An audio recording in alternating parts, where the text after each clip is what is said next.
If you clicked on this video, you're probably gonna be on a film set soon. So Taylor and I, we have a combined 15 years of experience in camera and audio department. We're gonna walk you through some tips that we've learned along the way. Let's get into it.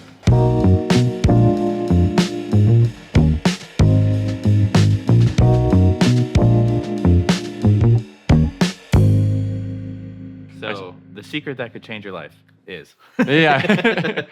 The one filmmaking tip that will change your career. Before we get into this, I do want to give a shout out. Danny Gevirtz, he did a video like this maybe 5 years ago, and I wanted to add a little spin onto it. Quick background, I primarily am in the camera department. I've been in it for about 3 years full time. I've been doing professional audio for like well over a decade now, both from the studio side to on shoot, boom mopping, and then now in post-production audio. Tip number one, learn how to read a call sheet. If you don't know what that is, we'll put something on screen here and kind of walk through it. I think the very first most important thing is, figuring out when you need to be on set. Usually from the call sheets that I've received, it's at the very top in bold or at the very top of an email chain, either the crew specific time or your specific time, depending on the agency or production company. The other thing you're gonna wanna look for, especially if you're getting into the industry, is seeing who's on set, because call sheets, they're kind of a cheat code when it comes to networking and just like getting your foot into the door. If you recognize anyone that's on set,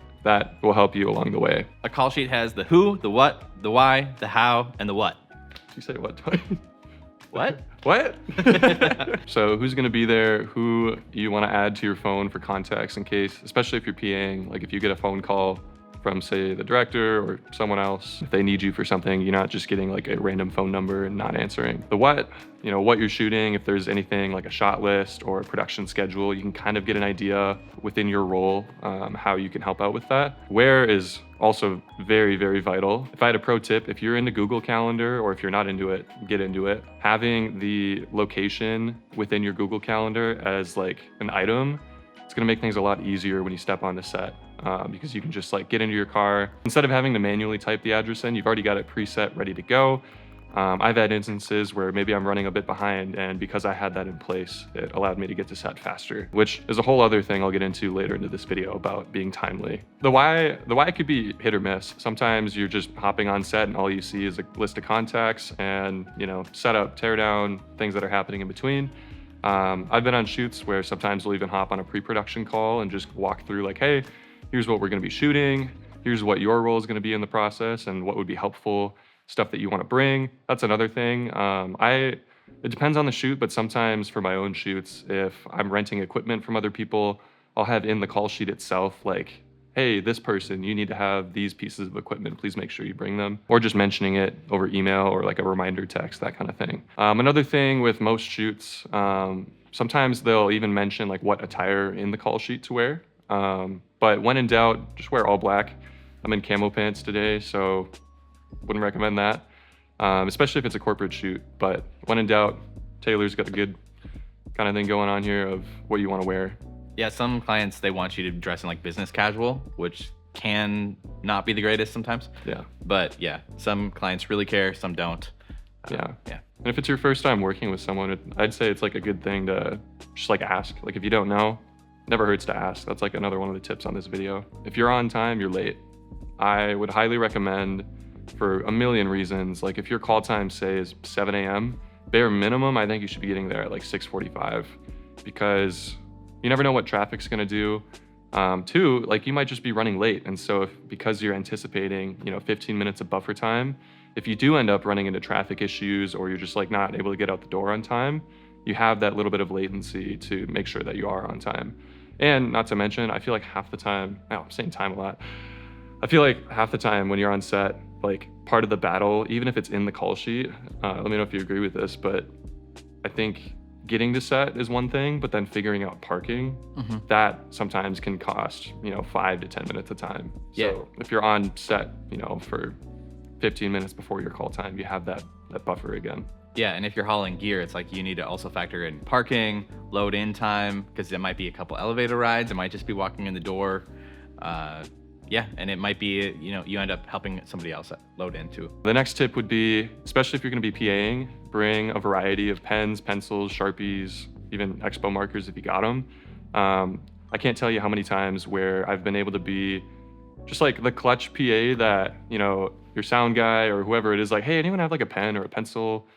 If you can just hand someone quickly that, I feel like it goes a long way in getting hired again, but also just making a good impression if you're on like the lower end of the totem pole. Yep. You'll be a favorite if you always come in clutch. Yeah, be clutch. There's a book called The Linchpin. The Linchpin. Yeah, Seth Godin, I think. But The Linchpin, it's all about being the person people depend on. This is a bonus tip if you're going to be more on the camera department side of things, but you could easily apply this in any department. If you're on the lower end and you're meeting someone for the first time, or it's someone you're consistently working with, it's a bit of an investment up front, not a major one, but if you ask people like, hey, what's your coffee order? If you can show up to set with coffees for everybody, even if the producer's not asking you, like, especially if it's a smaller set where it's easier to manage, I think it's just like a nice gesture that, for that small, $20 that you spend or whatever it is, like that could get you hired for another gig and pay it off. Mm-hmm. Treating everybody like you know them or you're their friend. Like we're in a service-based industry, and I think there's a lot of parallels to being like a restaurant where it's hospitality focused. Mm-hmm. And I think a lot of the like assistant roles, like you're just kind of filling the gaps of, whatever role that you're eventually going into. It's like helping with like the busy work and all that. Up next, C-stands, what they are and how to set them up. I think the key thing when it comes to a C-stand is you have 3 legs. The biggest one and longest one is actually where you want to put the weight forward. The key thing is wherever the weight is going to go on the arm, you want the big leg to be on that side. A lot of people get it backwards when they first start, and that's what causes tipping. And the same goes with where you put the weight. You'd think that you'd want to like cancel out the weight, but you actually want to put it on the same side. Another thing that I didn't know about until maybe 2-3 years ago, the grip head or C-stand knuckle, whatever you want to call it, depending on where you're from or what you like to call things. If you're inserting something into a knuckle, you want wherever the weight's going to drop down, you want that to be on the tightening side. And so if you're tightening like the gobo head, you want to insert it on the right side so that when the weight of it drops down, it tightens on itself. And that could be, putting a fixture on a gobo head or a gobo arm or whatever, a C-stand arm into a gobo. Like if you're doing a bunch of those, you especially want to make sure that they're all facing the right way, because the last thing you want is something to fall on set, equipment to break, or more importantly, you don't want someone to get hurt. Another thing about C-stands, there's different brands, and I'm not here to like say which one's the best or anything like that, but some of them are spring-loaded and some of them are not. And so when you're using one, never assume that they're just spring-loaded, because if you make that assumption, you loosen something, it could drop down, you could pinch a finger. I've had it happen once or twice where, like, I've gotten blood blisters in the past. When in doubt, like, keep 2 hands on it and slowly lower it. Don't just like let it drop. Because the other thing you could risk is, if you have a fixture on it or a microphone, it could just fall right off, and you don't want that. There's different sizes of C-stands, some of them being like a standard size, and then you have like mini ones. Here in the Midwest, we just call them like a baby stand, or at least I do. But I've also heard in the East Coast, they call it like a Gary Coleman. And I'm probably too young to know that reference, but yeah, call it whatever you want to call it. Which segues actually into our next tip, which is if you don't know something, ask. There's no such thing as a bad question. Mm-hmm. And I think the last thing you want is to make an assumption that you know something and then something goes wrong, when you could have just let go of your ego and said, hey, I want to make sure I'm doing this properly. Like, can you help me out? There's no shame in doing that. And if someone does find shame in doing that, like, it's probably just not someone you want to work with. But don't ask a question if they say quiet on set. Yeah, that's fair. Especially during room tone. Yeah, which brings me into our next tip, which is, especially if you're an introvert or just in general, like, be prepared to be asked to do things that might be a little like unorthodox or uncomfortable that you're not used to. Like, I could think of one example. My first day on a film set, which I'll probably make a video out of it, I was asked to get, I think, like 15 people's lunch orders, but with no catering in advance. I had to like go to a restaurant and do it. And it was a very like awkward situation where they weren't expecting me to make 15 orders as one person, and you're supposed to call in advance. And so it's having to navigate difficult things like that, or running people to set and that kind of thing. Everything is figure outable, so you will be asked to do things you don't know how to do yet. So there are some things that are like, oh, can you lift this or whatever? And you're like, I don't know if I can, be safe. But then there's other times where, yeah, how do you don't know what you don't know until you figure it out. So yeah, you're gonna just have to do things. And I think film sets are very much like an action first environment. 100%. Where you have to try, and you will learn what you don't know by trying. Yeah. And so just understanding that's part of the process, and it might feel cringe or whatever, but you'll learn and you'll get better, and everybody's been there too. Yeah. We all make mistakes. Like, we're all human beings at the end of the day. And I think part of the learning process, especially on a film set, is just knowing and assuming that you're going to mess something up. Yeah. And being okay with that, and just making sure you can do what you can to prevent that from happening. I always like to think of that scene from Batman Begins where they're on the ice, and the whole lesson is be aware of your surroundings. Always mind your surroundings. Because I think on film set, like if you're doing something physical, always be aware of what's around you. But then if you're like being a PA, it's a lot of really random tasks that you have to troubleshoot and then also try to do well with kind of like a customer service aspect. So getting lunch, getting batteries, bringing something that's very valuable to somebody else. There's a lot of things that happen. So being extra conscious and conscientious when you're doing things is always a good move. Definitely. Which actually brings me to another thing. Before I got into film, I was actually a stagehand over here in the Twin Cities for like music venues. And I think there's a lot of parallels in music production on site versus like a film set production kind of set. But one thing that I took away from that was keeping your head on a swivel 24/7. There's a lot of heavy, sometimes expensive equipment moving around. And the last thing you want is to just be unaware of your surroundings, like Taylor's saying, and, you know, bump into somebody, like all that. I think one thing recently in the last 2 years I've really tried to focus on is, especially when a set is like stressful or you're crunched for time, there's a fine line of like hustling to get things done, but also if you go too far down that rabbit hole, you can be a hazard by just not being aware of things and like taking the time you need to. Like, I'd much rather take the time to safely close a case versus like quickly slam it and like assume that it's, you know, put together, and then someone picks it up and everything falls out, you know? So keep your head on a swivel. And if things get stressful, don't feel like you have to like race through everything as fast as humanly possible, because that in itself is a liability. And it will be stressful. Yeah, that's like a baseline. Yeah, especially when you're starting out. Once I sat down it was like after the shoot, we were in a conference room, all in rolly office chairs, and I didn't realize the camera had been set behind me, and so I tipped over the camera and with the lens and stuff on it, and I just saw my life flash before my eyes as I started adding up all the money that would cost to replace. Yeah, so. I had that happen one time too. It was not a fun thing. And it was the same thing of like, you're just like unaware of your surroundings. We were on like, I was actually operating the camera, and we were on like an elevated surface, and I put the tripod down and we were kind of crunched for time, and I let go of it for like 1 second, turned, and I saw it tip, and it was like everything was in slow motion trying to catch it.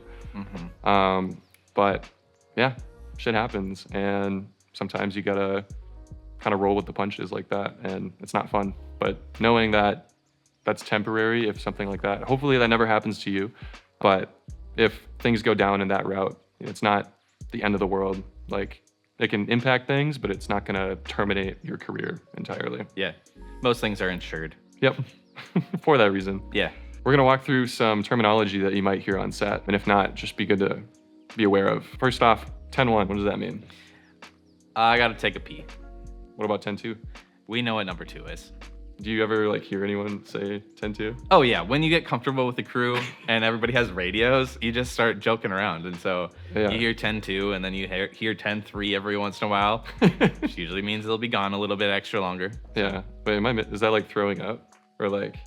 Or a combo. I mean, just all Double Jeopardy might be 10-5. Like, 10-4 is usually just over and out, you know, kind of thing. Your gaffer or grip, or your like lighting people, they might say striking or spark. Do you know what that means? Striking is taking something down. Sparking means turning something on. Yeah.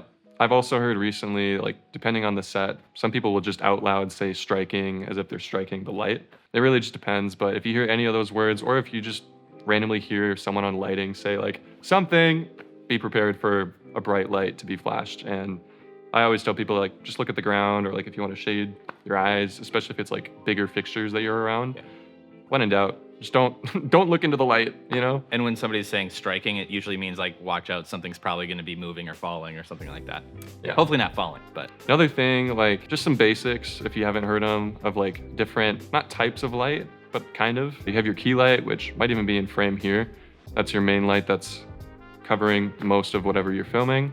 You have a fill light, which, you know, is usually the shadow side of the key. And then you have a hair light, edge light, a kicker. I think a kicker is more like sidey, where it's like kicking you in the face almost. There's different types of stands, and I'm not gonna get into like all of them, but the most common, like we mentioned earlier, is a C stand or a Sentry stand. Another stand though, that also starts with a C is called a combo stand, and there's plenty of different variations. You got like the Mambo combo, single riser, double, triple, etc. But a combo stand is typically used outdoors over a C stand because it doesn't tip as much.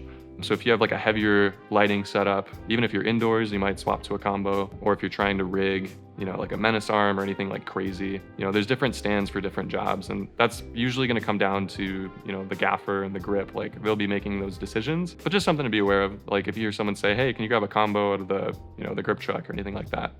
It's probably this beefier stand that if you're not careful, it can like hurt your fingers a little bit. So we talked about adding light, but then there's also subtracting light. And there's flags, some people call it a floppy. It depends on what type of negative fill you're using. But negative fill, it's essentially you're subtracting light by bringing in typically something black and getting it closer to you. Room tone. I shouldn't do it. Okay. So, so when room tone is called, that means don't move, be as quiet as possible, because your footsteps, your stand adjusting, all that will be picked up. The idea behind room tone is that you have a clean section of ambience that you can then use as you're cutting between scenes to create a uniform background so your scene feels real.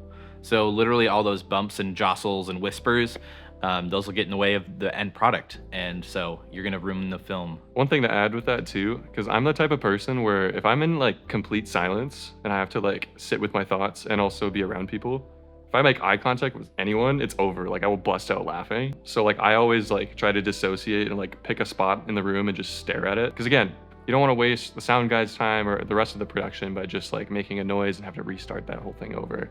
It is awkward. Again, earlier we talked about you're put in awkward situations that you normally in any other career probably wouldn't be doing. Room tone is one of those, just like a lot of people laugh if it's not taken seriously, and it can cost time, which, time is money when it comes to these things. What makes noise?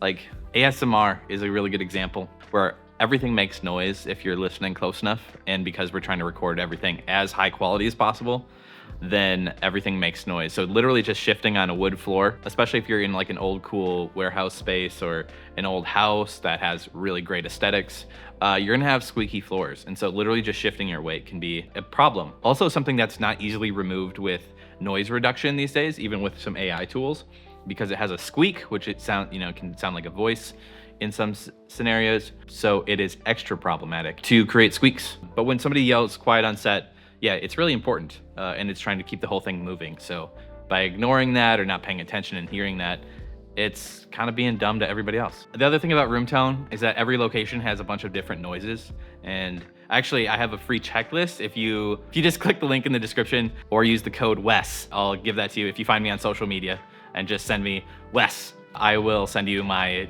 location checklist, which just gives you a bunch of things to think through if you're recording room tone or maybe just having trouble with sound on set. Another thing you might hear, it's more like radio talk, but it's used on set a lot. Instead of someone saying, hey, make sure you do this. Yep, okay, got it.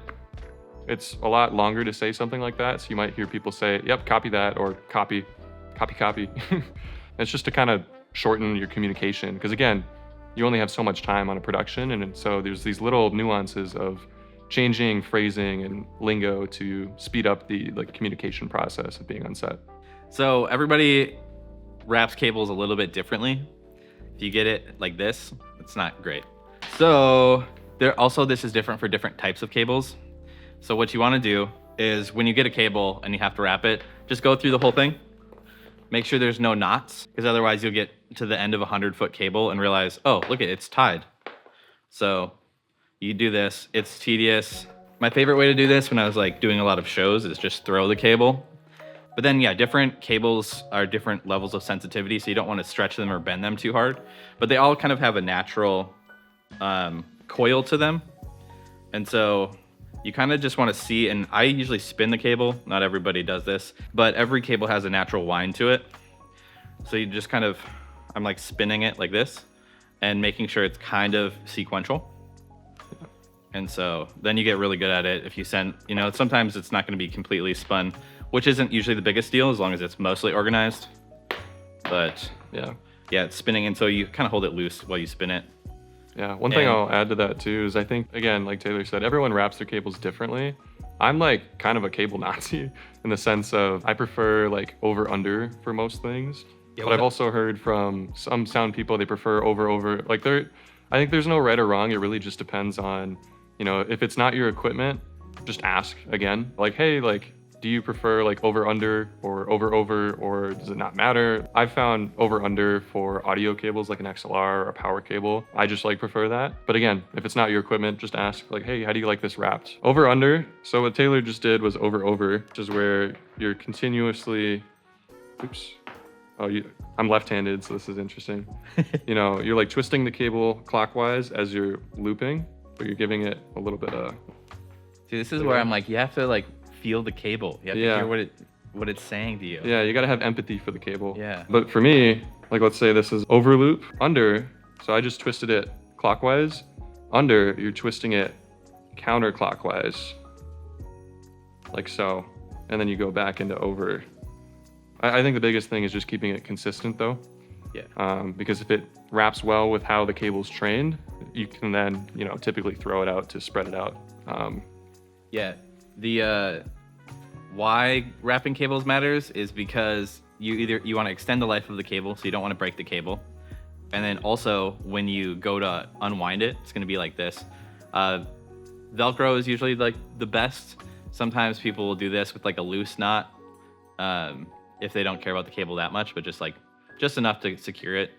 Some people hate that, so don't do that. Yeah, I've had people complain about that just because it can like cause strain to the cable right at the connection point. Yeah, and most cables break right at the end. So when you do it well, you can just like throw it, and there's no knots in it or anything, and you can just do it. It's nice and easy. Yeah. So that's why it matters. This next tip, I wish I did this because thankfully I never like threw my back out. Last thing you want to do is lift with your back.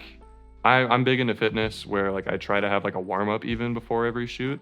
Just simple stretches. There's actually a YouTuber, his name's Carlos Stigliano. He made a video probably like 3 years ago called Stretching for Filmmakers. And I actually like follow that pretty much routinely now, and it helps a lot. But biggest thing, if you're gonna lift something, you wanna squat down to the ground and lift up with your legs rather than, your lower back.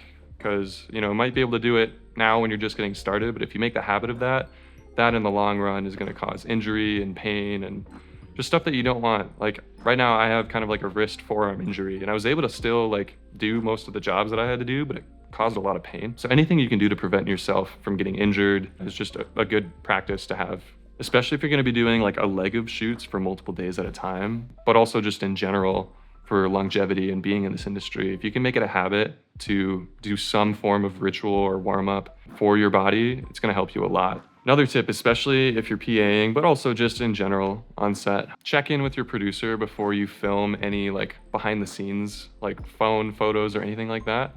I had an instance where I had a PA on set who, won't name names, but they like not only were like filming the behind the scenes with the client being a bit, uncomfortable, but also interacting with the talent directly for the behind the scenes. And it was a miscommunication on my part actually, but I think when in doubt, especially if it's a cool shoot, don't film anything. And if you really, really want to, send like a private text before the shoot to the producer or whoever you trust that is actually in charge, which is usually the producer, and be like, hey, like, what's the vibe for like, one, capturing behind the scenes, but two, posting any of it on social media? Like, is this a closed set? I think a good rule of thumb is if you're on a larger set, when in doubt, check in, but also if there's like an athlete or like a celebrity talent, like 9 out of 10 times, you probably can't post any of that until it's out. And even then, if it's out, there might even be restrictions with that. Anytime you take a picture of somebody, like you should ask their permission. Yeah. I'm like a little old school that way.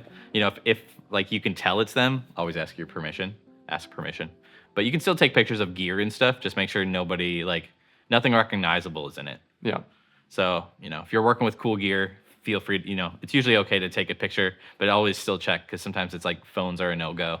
Yeah. That's also like a set etiquette thing as well. But especially if you're starting out, don't have your phone out unless you're solving a problem on your phone that somebody directly asked for. If you want to get hired again by this producer or whoever's bringing you in, last thing you want to do, even if you have nothing to do, is just be texting on your phone or doom scrolling, whatever it is. Like, you want to, again, if there's nothing you can do, find something to do, whether that be organizing crafty, which I guess is another term. Crafty meaning, the food spread, the snacks, the best stuff.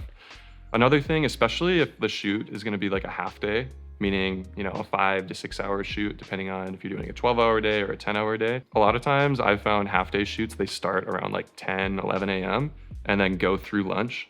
And so if you know like what your like food schedule is going to look like for you as a person, and you know that this shoot is probably going to interfere with that, make sure you like get enough food before the shoot or bring snacks. Never assume that there's going to be the right amount of food that is for you, especially if you're like me and you like to bulk and like get into fitness and eat a lot of stuff. I've been on sets where typically like if it's a lower budget shoot or like an indie project, they're like, oh, we're bringing the pizza out, and you're like, oh great, I love pizza. So just be prepared. And if you are like me and you need to get your protein in or your hydration, whatever it is, bring what you need for you so that at the very least you're covered, because you being fueled up on your own behalf is going to help you get the job done smoother and make everyone else's life easier subconsciously. Especially as you start to travel with film shoots, like always have a reusable coffee mug, always have a reusable water bottle, and then bring some protein bars or something that can at least set you up if your meal break isn't going to be for a while. Another thing is bring a water bottle to set. It's not always a guarantee that they're going to have water bottles for everybody. And I feel like the way that things are going now, I've actually been on more sets where like there's less crafty and less plastic, because we're trying, like film is a very wasteful industry sometimes. Yeah. And I feel like where things are going, we're trying to prevent that. So just bring your own water bottle, fill it up. Also goes into another thing, back to having Sharpies on set. Another thing that you can do that's a nice gesture, hospitality wise, to like check in is, especially if someone's like really like in the thick of what they're doing and then you have like a pause moment, if you can hand people water bottles, if you have those available, it's a good way to, one, interact with someone on set you maybe haven't chatted with, but two, you can get their name, you can write their initials, you're prepared because you brought that Sharpie earlier, and you doing a small gesture like that to people on set, I think is going to help you get hired again, be memorable, showing that you're prepared and that you're able to assist everybody. There are going to be times when you're on set where either you make a mistake or maybe even like somebody chews you out. Hopefully not. Like, don't work with the type of people that are going to yell at you on set. You can eventually get more selective over time, but the big thing is just don't take things personally if something does happen, because 9 out of 10 times, one, if someone's mad at you, they're typically like reflecting something else that's going on. But two, even if you do make that mistake, you being down on it, especially in the moment of a shoot, it's not going to help anything. So sometimes you have to just kind of like push through and, have like a circle of people in the industry that you can talk to about it too, and be like, hey, like I messed this up. Like, I just need to like rant about it for a sec, 'cause I feel like I'm in my head about it. So yeah, just don't take anything personally. There's a good phrase I like. It's called eat the meat, spit out the bones. If somebody's yelling at you, maybe there's a grain of truth to whatever they're yelling about, but if there's not, it's just them being them. Yep. So you're going to have many different personalities on set. Sometimes some people are just awful. And I don't know. Like, I remember when you were talking about, like, because you're listening in, like, situations like that. Yeah, like, somebody's always listening to you on set, so if you're complaining, somebody will hear you. Yeah. Or if you're talking shit about somebody, somebody's going to hear you. So that could prevent you from getting gigs. There's people I overheard on a hot mic, and I was like, oh, but that's somebody I'm going to avoid. And because, there's, like, just a certain, good vibes only kind of things where you want to work with people you want to work with. And so it's really easy to rule yourself out of future gigs if you're caught complaining or whatever. I think it was like Benjamin Franklin, or, it's one of these quotes from Benjamin Franklin is, never be overheard complaining even to yourself. And that, especially on a film set. So, yeah, big time. He definitely said the film set part. Going back to, like, not every film set's the same. I think it's a good thing to note, like, just because you have, like, in life, like, if you have a bad day, it doesn't mean the rest of your days are bad, right? Same thing goes with, a job that you work. It could be any industry. If you just have like a bad day at work, it's a bad day at work. One of my earlier days on a film set, it was really bad, and I was like borderline having a panic attack. And there was a moment where I was like, Wes, you could either go back to this set, because I was grabbing food for everybody, and push through this and just chop this up as a, hey, like, this is part of the learning process and this sucks, but it's temporary. Or I could walk away from this industry entirely. And I'm just very grateful that I didn't make that decision, because after that point, there were a lot of really cool sets that I've been a part of. And just like I don't know, fun like life experiences. Like you get to travel in this career a lot, and it's cool to, on someone else's dime, just go see a bunch of different places and experience things that, not to go on a side tangent, but a lot of filmmaking is learning from people's stories and perspectives. And especially if you're in your like early 20s or early half of your life, the life experience I think you gain in this career is so worth it. Like even if you don't stick in this industry forever, this is something career-wise that will stick with you for the rest of your life. Up next, you're gonna learn, especially on larger sets, you're gonna learn how to use one of these. This is a miniature walkie. I don't have like a standard one where you have a brick, which is like a battery, but learning how to use a walkie and having like the proper protocol. Again, I had to kind of like learn this through watching YouTube before a shoot, because they were like, hey, we're gonna have walkies on set, make sure everyone's familiar, all that. But I think the biggest thing, and we could even demo what like a line of communication would look like, is let's say Taylor here is the producer and they have an invisible walkie, you know, and they're trying to communicate to me directly over the walkie. They would say something like, Wes, 10-2. no. Taylor to Wes. Wait, I have the thing. It's off though. So if someone's referring to you and you hear, you know, their name to your name, your response would be, go for Wes. And then they say, hey, like, can you bring blah, blah, blah, blah, blah. It's just a faster chain of communication kind of thing. Yeah, because everybody's on the walkies. And so if you say, hey, can you bring me this? Who are you talking to? Yeah, you got to know exactly who you're referring to. Yeah, and where to bring it. Yeah. Another thing that I've seen on set and used on set a lot is headsets. The nice thing about headsets is that they're hands-free. Typically, you have a microphone that when it's up, it's muted. So if you don't want to be talking or you're like eating food, I've been on sets where like whoever's running the production, they'll be like calling shots for like a live stream or like a live thing we're filming, and they'll be like eating food with their mic. So that's another thing. If you're not directly communicating something or anticipating that you're going to say something and your hands are tied, have your mic up. But otherwise, I always tell people so you don't get like breathing problems. I used to play a lot of video games growing up. If you have one of those like headsets, don't put the microphone where your mouth is actually, because then if you breathe through your nose, all you're gonna hear is like, and nobody wants to hear that. So to prevent that, have the microphone actually closer to your eye rather than where your nose and mouth is, would be my 2 cents on that. It's mic placement and technique. So if you don't want to be heard, don't put it there. And if you have it in front of your face, you're gonna hear every noise that comes from your face. Another thing is a lot of walkies, they'll have a side piece on it. If you ever see like any Hollywood movie ever with like CIA agents, they'll have that like clear plasticky wire headset earpiece thing.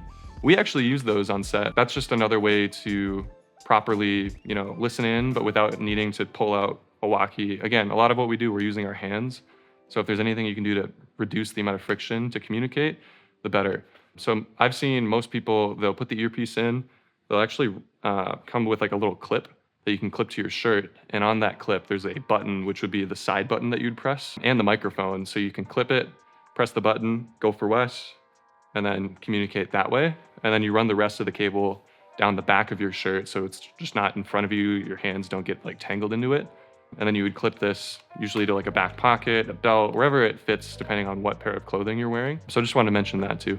All right, Apple boxes. Apple boxes. We got the stuff. There's different sizes of Apple boxes. You've got a full box, your standard like largest size. Then you have, I think these are 2 quarters, or no, these quarters are halves. I can never, no, this adds up to 2. So These look like halves. these look like halves, but they also make, I don't know if they're called quarters or like a pancake. Yeah. But there's basically just different sizes. Some people call it a pancake for like the super skinny ones. You got, I'm assuming, you know, a quarter, a half, and a full. Because what? It's New York. This is LA, and then this is Chicago, and then yeah, I don't know what. Then it's pancake. Another terminology thing is learning how to 86 something or just getting rid of something. So if you hear someone say, hey, like, can we 86 that? It's kind of dumb. I don't know. This is my hot take. Can we get rid of that versus can we 86 that? I guess it is like one less syllable. We do like little things like that. Yeah, some aren't always efficient. Yeah, I don't know. It's probably more like larger productions. Yeah. I guess for context, I usually am on like anywhere from like a 2 to 8 person crew at a time, where the chain of command for like a union shoot or anything larger than what I'm doing is much more important the more you like scale a production. But if you're in like a smaller area, like you're not in LA or New York, you're probably going to be doing smaller productions where some of this might be useful, some of it might not. We could probably 86 those. Another thing, cases. This is a Pelican case. They usually have, you know, a couple latches, some are on the sides, some aren't. Whenever you open one of these up, whatever you're grabbing, I would highly recommend, especially if it's not your gear, but just making a habit, when you're done pulling whatever you need out of the case, keeping it closed, but actually closing the latches, that is like very, very vital. Because the last thing you want is for a case to look like it's closed, and then for you or someone else to pick it up, and then everything spills out. So just make sure if you're using a case, if you're gonna close it properly. Don't half close it, because that can cause issues where you wouldn't get hired potentially. It risks, you know, that to happen, I guess. Another thing I'll add to that, like if you're picking up a case, make a habit of just ensuring that the latches are closed, and then you're fully protected, where if someone else makes that mistake, you can kind of cover them for their lack of closing it, and then you don't have any issues whatsoever. Another thing, like soak up as much as you can as possible. You're gonna be learning a lot in these first couple of years of this industry, and that's like the exciting part. Like if you like learning in general, it is a never-ending journey. Like I'm still learning things every single day, and I'm sure you are as well. The more you learn you don't know. So you always want to keep learning. Yeah.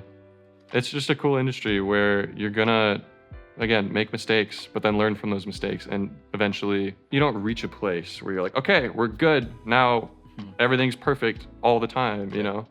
You never reach a place where, you know, you finally hit like your max XP as a filmmaker, and now like you beat the game. Like, no, the industry is constantly changing and evolving, and you have to learn to be adaptive. And as the industry changes too, you have to be, you can't be like rigid and stuck in like one way of doing things. Everything is figure outable. So there's the Johari window, and it's the stuff you know about yourself that nobody else knows. The stuff that everybody else knows about you that you don't know about yourself. The stuff that everybody else knows about you and you know about yourself. And then the stuff nobody knows about you and you don't know about yourself. And in learning, there's always those windows as well. So filmmaking is a huge discovery. And so you're always learning together and individually, and you're always discovering new things together. Well put. That's great. Last couple tips here.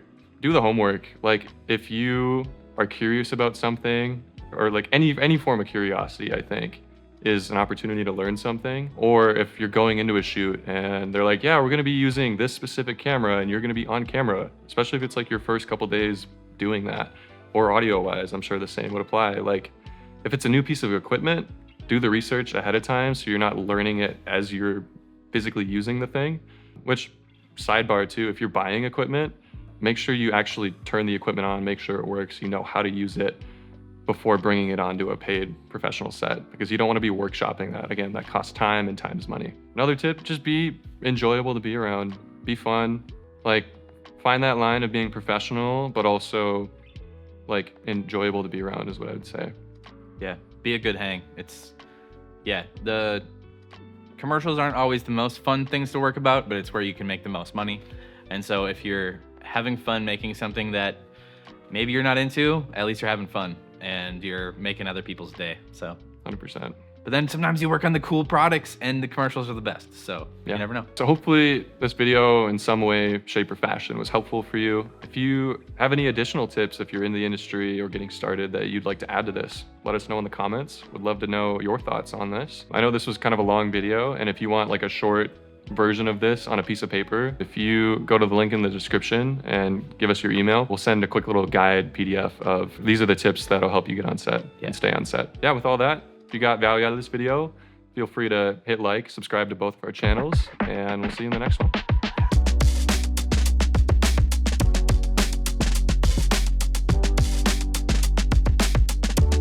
Hi. My name is Taylor. And Wes. And Wes. And we will make your filmmaking way easier if you watch this tutorial today and forever to the end.